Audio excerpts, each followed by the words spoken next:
Bacaan dari Kisah Para Rasul.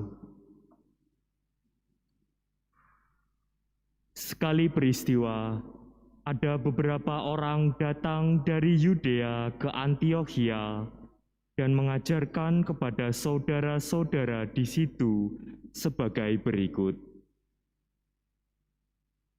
Jika kamu tidak disunat menurut adat istiadat yang diwariskan oleh Musa, maka kamu tidak dapat diselamatkan.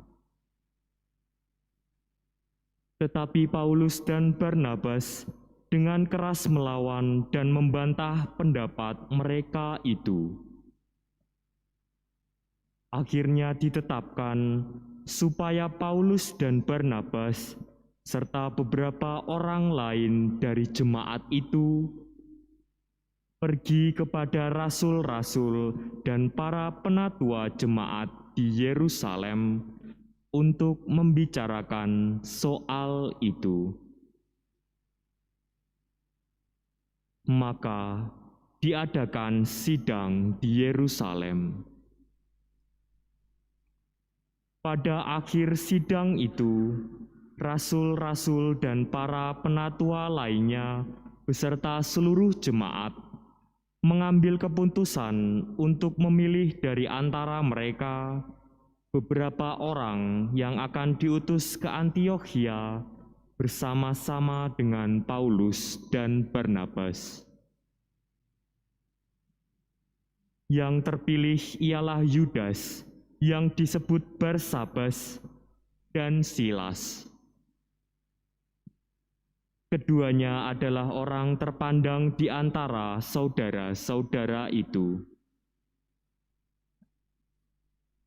Kepada mereka diserahkan surat dengan hasil sidang, bunyinya, "Salam dari rasul-rasul dan para penatua jemaat, serta dari saudara-saudaramu.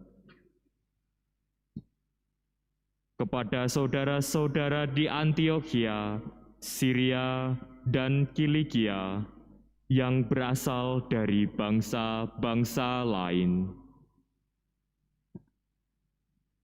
Kami telah mendengar bahwa ada beberapa orang di antara kami yang tidak mendapat pesan dari kami, telah menggelisahkan dan menggoyahkan hatimu dengan ajaran mereka. Sebab itu, dengan bulat hati, kami telah memutuskan untuk memilih dan mengutus beberapa orang kepada kamu, bersama-sama dengan Barnabas dan Paulus yang kamu kasihi, yaitu dua orang yang telah mempertaruhkan nyawanya demi nama kita, Tuhan Yesus Kristus. Maka kami telah mengutus Yudas dan Silas, yang dengan lisan akan menjelaskan pesan yang tertulis ini kepada kamu. Sebab telah menjadi keputusan Roh Kudus dan keputusan kami, bahwa kepadamu jangan ditanggungkan beban lebih banyak daripada yang perlu, yakni kamu harus menjauhkan diri dari makanan yang dipersembahkan kepada berhala, dari darah, dari daging binatang yang mati dicekik, dan dari percabulan. Jika kamu berpantang dari hal-hal tersebut, kamu berbuat baik. Sekian, salam. Demikianlah sabda Tuhan. Syukur kepada Allah.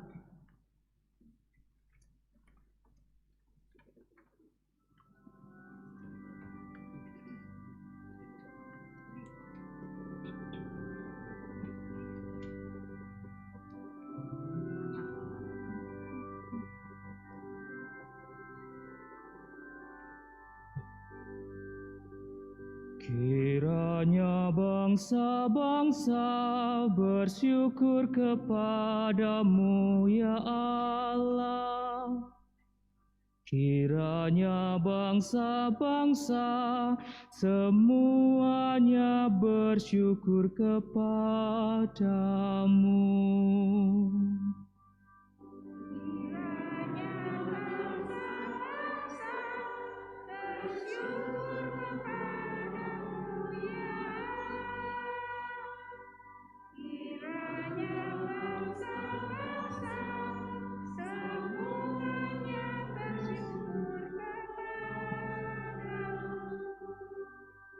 Kiranya Allah mengasihani dan memberkati kita.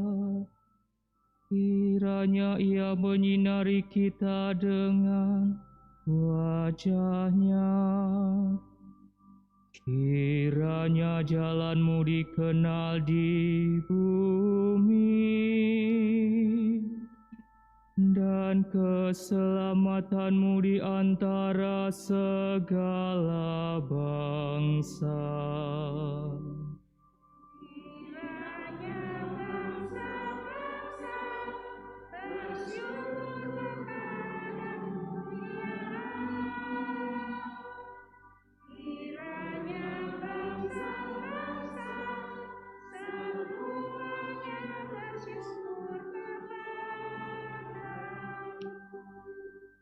Kiranya suku-suku bangsa bersukacita dan bersorak-sorai, sebab Engkau memerintah bangsa-bangsa dengan adil dan menuntun suku-suku bangsa di atas bumi.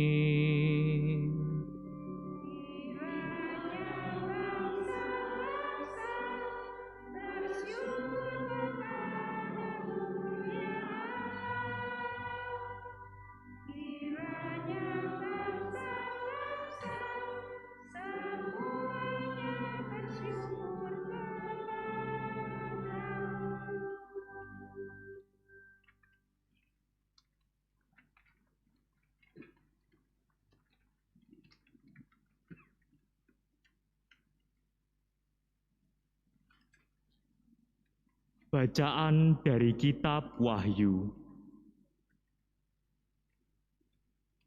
Di dalam roh, aku Yohanes, dibawa oleh seorang malaikat ke atas sebuah gunung yang besar lagi tinggi.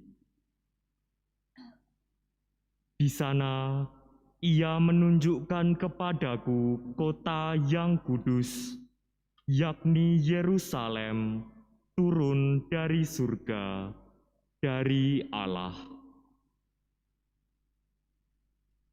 Kota itu penuh dengan kemuliaan Allah, dan cahayanya sama seperti permata yang paling indah, bagaikan permata yaspis, jernih seperti kristal.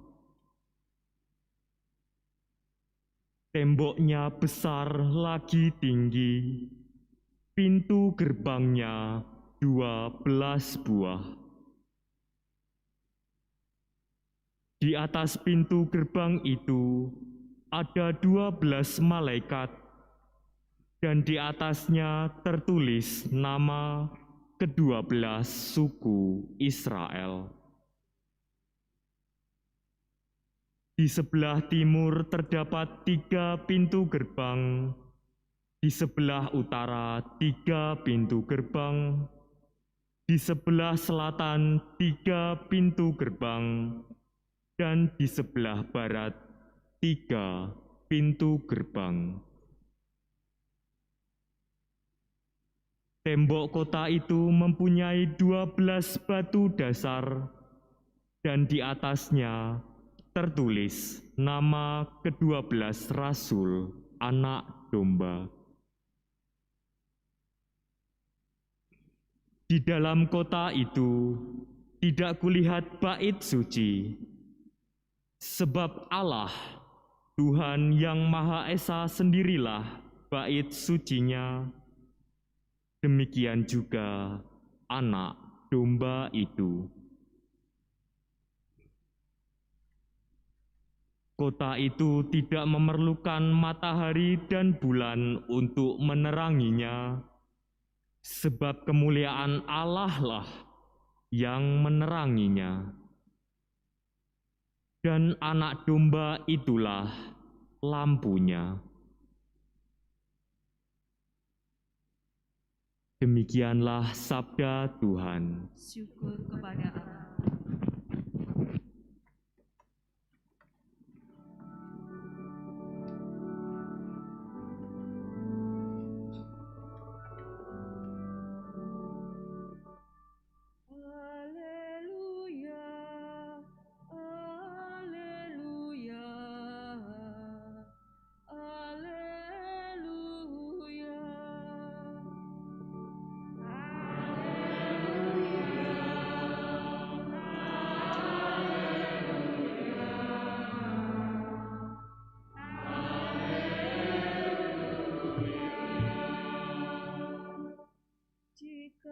Jika seorang mengasihi aku, ia akan menuruti firman-Ku. Bapa-Ku akan mengasihi dia, dan kami akan datang kepadanya. Haleluya, haleluya.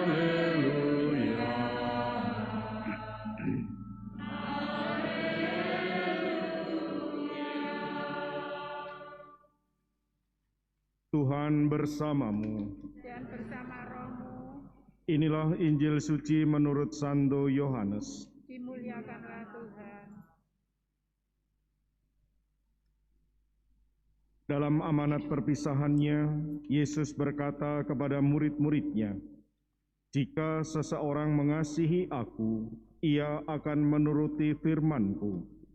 Bapa-Ku akan mengasihi dia. Kami akan datang kepadanya dan tinggal bersama-sama dengan dia. Siapa saja yang tidak mengasihi aku, ia tidak menuruti firman-Ku. Firman yang kamu dengar itu bukanlah dari aku, melainkan dari Bapa yang mengutus aku. Semuanya itu aku katakan kepadamu, selagi aku berada bersama-sama dengan kamu.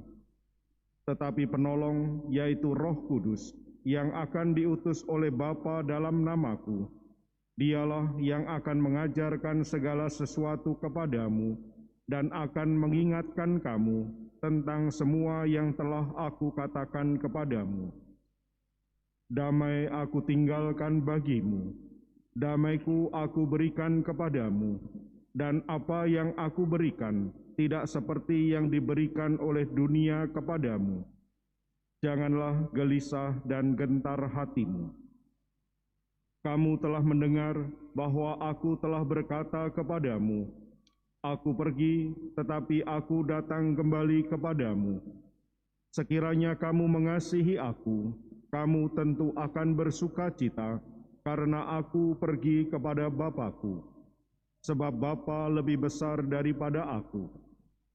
Sekarang juga aku mengatakannya kepadamu sebelum hal itu terjadi, supaya apabila hal itu terjadi, kamu percaya. Demikianlah sabda Tuhan. Terpujilah Kristus.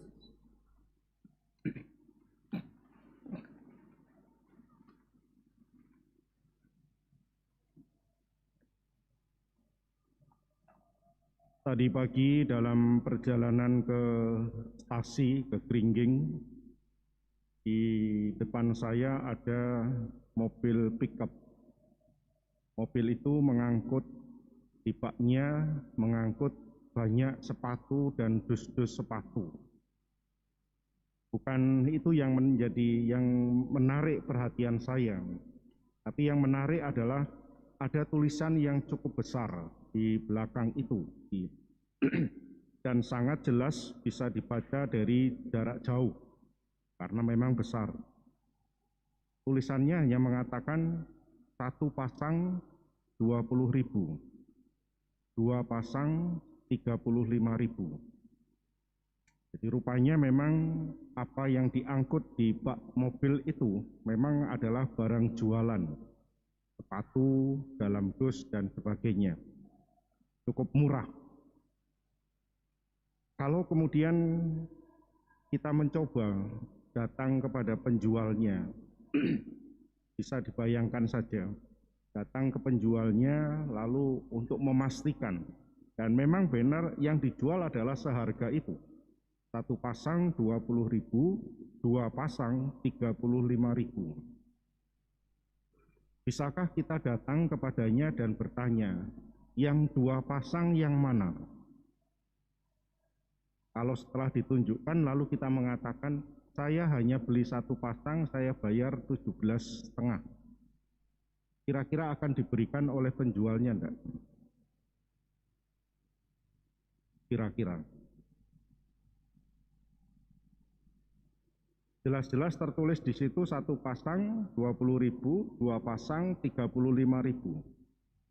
Lalu bisakah kita datang kepadanya, saya beli 1 pasang, saya bayar 17,5. Apakah akan diberikan oleh penjualnya? Hampir semuanya gedek-gedek. Tidak diberikan. Kenapa? Karena harga 35 itu adalah harga untuk 2 pasang. Bukan berarti 1 pasang itu adalah 17,5. Atau kita mau mencoba untuk menawar, wes tetap saya bayar 17,5. Kardusnya enggak saya ambil, saya kembalikan. Bisa enggak? Atau kalau kita membeli roti katakanlah harganya 4.000. Saya bayar 3.500. Plastiknya saya tinggal, saya enggak butuh plastiknya. Bisa enggak? Enggak bisa.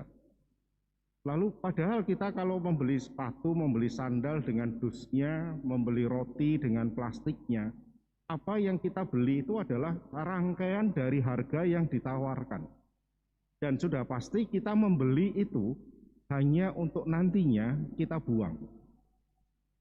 Apakah di antara Bapak Ibu, saudara-saudari sampai sekarang masih ada yang menyimpan plastik-plastik roti itu? Pasti kan setelah dipakai, dibuka, roti dihabiskan, lalu kemudian plastiknya dibuang. Tidak ada yang menyimpan dan berpikiran nanti akan bisa dimanfaatkan lagi. Mungkin kalau kardus sandal, kardus sepatu, beberapa saat bisa disimpan. Tanda kutip, terpaksa kita simpan dengan pemikiran siapa tahu nanti bisa kita manfaatkan. Tetapi pernahkah kita mencoba untuk melihat dalam semua aspek kehidupan kita, ada banyak peristiwa, ada banyak hal yang kita alami semacam itu. Kita harus mengambil atau membeli sesuatu dengan segala macam rangkaian paketnya yang sebenarnya beberapa dari antara itu tidak kita butuhkan. Dan praktis kita membeli lalu kemudian kita buang. Dan pasti penjual, paling tidak saya juga pernah bertanya, penjual pasti memperhitungkan itu semua dalam satu kesatuan harga yang ditampilkan. Jadi yang kita beli adalah termasuk yang pastinya nanti akan kita buang. Pernahkah Anda mengajukan komplain kepada penjualnya, atau kepada pembuatnya, atau kepada yang di belakang itulah? Saya tidak butuh yang ini, saya hanya mau yang ini. Yang saya butuhkan ini, yang tidak saya butuhkan tidak saya ambil. Saya hanya mau sepatunya, saya hanya mau rotinya. Saya tinggalkan kardusnya, saya tinggalkan plastiknya, tolong harganya dikurangi. Ternyata kita tidak bisa melakukan itu. Atau bahkan sampai pada saat ini mungkin kita tidak pernah protes kepada penjualnya. Karena itu adalah satu rangkaian, satu paket. Pertanyaan sederhananya, dalam peristiwa kehidupan yang semacam itu banyak dan hampir selalu terjadi, kita tidak pernah komplain, kita tidak pernah bertanya, kita menerima begitu saja. apakah hal yang sama bisa kita lakukan juga kepada Tuhan? Apakah hal yang sama bisa kita lakukan juga kepada Kristus? Pernahkah kita komplain kepada Tuhan? Pernahkah kita komplain kepada Kristus karena peristiwa hidup yang kita alami? Tuhan, Engkau sekarang ada di mana? Kok saya mengalami yang ini? Bapa, Engkau ada di mana? Kok aku mengalami penderitaan? Kenapa? Kepada mereka yang bisa kita jumpai, kita ternyata tidak pernah komplain. Tetapi bisa jadi kepada Tuhan kita komplain. Dan hari ini dalam bacaan Injil yang kita dengar, Kristus menegaskan di dalam amanat perpisahannya, jika seseorang mengasihi aku, ia akan menuruti firman-Ku. Bapa-Ku akan mengasihi dia, kami akan datang kepadanya. Bapa akan datang bersama dengan Kristus, dan Kristus sendiri juga menjanjikan Sang Penolong, Roh Kudus. Kita semua pasti ingin, berharap, dan yakin juga Tuhan ada bersama-sama, Tuhan ada dalam kehidupan kita sepanjang perjalanan hidup kita. Dan harapan itu kita pelihara, kita yakini juga. Tetapi apakah kita juga menjadikan itu sebagai rangkaian satu paket? Apakah apakah kita mengasihi Tuhan? Dan mengasihi itu berarti ia akan menuruti firman-Ku. Sebuah kesatuan, ini yang ditawarkan oleh Tuhan. Dan Yesus sendiri hari ini menegaskan kepada kita, damai-Ku kuberikan kepadaku. Damai yang kuberikan tidak seperti yang dunia berikan kepadamu. Dan itulah sebuah pilihan, sebuah hal yang ditawarkan, dan apakah kemudian kita mau menerimanya? Menerima bukan hanya karena aku mau menerima ketika Tuhan mendampingi aku, ketika Bapa datang kepadaku, ketika Tuhan tinggal bersama-sama dengan aku. Tetapi yang bagian menuruti firman-Nya, mengasihi aku, tidak mau aku ambil. Bisakah kita berbuat semacam itu? Bapak, Ibu, Saudara-saudari yang terkasih dalam Kristus, hari ini kita diajak untuk membandingkan secara sederhana pengalaman-pengalaman kehidupan kita, kehidupan yang terjadi sehari-hari, peristiwa-peristiwa yang ada di sekitar kehidupan kita. Kita bisa kemudian menggunakannya sebagai sebuah perbandingan yang sederhana. Ketika ketika kita mengasihi seseorang yang ada di sekitar kita, apa yang kita buat kepadanya? Apa yang mau kita korbankan kepadanya? Apa yang kemudian kita wujudkan kepadanya sebagai ungkapan nyata bahwa aku mengasihinya? Dan ketika kita bisa mendefinisikan itu, bisa membayangkan dan bahkan kemudian bisa menuliskan segala sesuatu yang telah kita perbuat terhadap seorang yang kita kasihi, apakah hal yang sama bisa kita lakukan juga, membuat daftar yang sama? Inilah Tuhan, bukti aku mengasihi engkau. Sebuah hal yang sederhana, sebuah hal yang menjadi satu rangkaian yang ditawarkan oleh Tuhan kepada kita. Dan bagaimanakah kemudian jawaban kita? Hari ini kita diajak untuk melihat pengalaman-pengalaman kehidupan kita, terutama pengalaman iman kita. Sejauh mana sabda Yesus yang ditinggalkan hari ini menjadi sebuah pilihan bagi kita. Dan kemudian dengan rela hati kita menerima semuanya. Sehingga ketika kita mengasihi Tuhan, kita akan menuruti firman-Nya. Dan kemudian kita merasakan persatuan dengan Tuhan sendiri. Dan persatuan itulah yang kemudian kita hadirkan secara nyata melalui cara kehidupan kita. Sehingga siapa saja mereka yang ada bersama-sama dengan kita juga akan mengalami damai yang sama. Karena damai yang diberikan Tuhan kepada kita. Dalam perayaan Ekaristi hari ini kita mohon rahmat dan kekuatan Tuhan agar kita senantiasa diingatkan dan kemudian dimampukan untuk merasakan kasih Tuhan. Sehingga kita pun juga mampu mengasihi Tuhan dengan berbagi damai kepada mereka yang ada di sekitar kita. Berkat Tuhan senantiasa menyertai kita.